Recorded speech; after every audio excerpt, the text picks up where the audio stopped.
Hi hello అండి. ఇప్పుడు నేను చూపిస్తుంది మొత్తం కూడా ఇన్సైడ్ పార్కుకి లెఫ్ట్ సైడ్లో మొత్తం ఫుల్ గ్రీనరీ అనమాట. పెద్ద పెద్ద చెట్లు ఎక్కడ చూసినా కానీ ఫుల్ గ్రీనరీ ఉంటుంది. కళ్ళు తిప్పుకోలేనంత బాగుంటుంది అనమాట. గ్రీనరీ లవర్స్ ఎవరైతే ఉన్నారో వాళ్ళకైతే చాలా బాగా నచ్చుతుంది. నాకైతే పిచ్చిగా నచ్చింది. ఇప్పుడు మనం ఎక్కడున్నాం అనుకుంటున్నారా? ఇది గండిపేట చెరువు అండి. ఇంతకుముందు అసలు ఏముండేది కాదు. ఇప్పుడు చాలా డెవలప్ చేశారు. గార్డెనింగ్ కానీ నీట్నెస్ కానీ చాలా అంటే చాలా బాగుంది. మీరు ఖచ్చితంగా వచ్చి విజిట్ చేయండి. ఇలా గార్డెన్ని చూస్తూ ఎంత దూరమైనా నడుచుకుంటూ వెళ్ళిపోవచ్చు అనమాట. నేనైతే లిటరల్గా ఎంత దూరం నడిచానో నాకే తెలియదు. ఫుల్ లెగ్ పెయిన్స్ వచ్చేసాయి పార్క్ మొత్తం తిరగగానే. చూడండి ఎన్ని రకాల చెట్లు ఉన్నాయో. నాకైతే చాలా అంటే చాలా బాగా నచ్చింది. ఇది గండిపేట చెరువు అనమాట. మీకు తెలుసో లేదో, మనం ఇప్పుడు తాగుతున్న వాటర్ అన్నీ కూడా ఈ చెరువులో నుంచి అంట.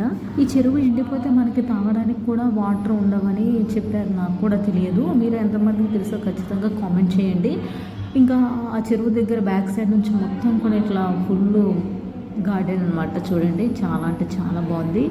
యాక్చువల్గా నేను ఆఫ్టర్నూన్ వెళ్ళాను. మార్నింగ్ టైంలో కానీ లేదనుకుంటే ఈవినింగ్ టైంలో కానీ ఇంకా చాలా అంటే చాలా బాగుంటుంది. అన్ని చెట్లకు కూడా అసలు ఫుల్ లైటింగ్ వేశారనమాట. ఇంకా నైట్ వచ్చి ఉంటే చాలా బాగా అనిపించింది. ఇంక ఎప్పుడైనా వెళ్ళాలి, ట్రై చేయాలి. చూడండి ఇది ఇంకొక సైడ్ గార్డెన్ అనమాట. ఇక్కడ లేని చెట్టు అంటూ ఏది లేదండి. అన్ని రకాల చెట్లు ఉన్నాయి. చాలా అంటే చాలా బాగా నచ్చింది. ఇంకా ఇది చూడండి, ఇటు సైడ్కి మీకు కనిపిస్తుంది కదా, ఇది గండిపేట బ్రిడ్జ్ అనమాట. చూడండి వాటర్ అయితే చాలా అంటే చాలా ఉన్నాయి.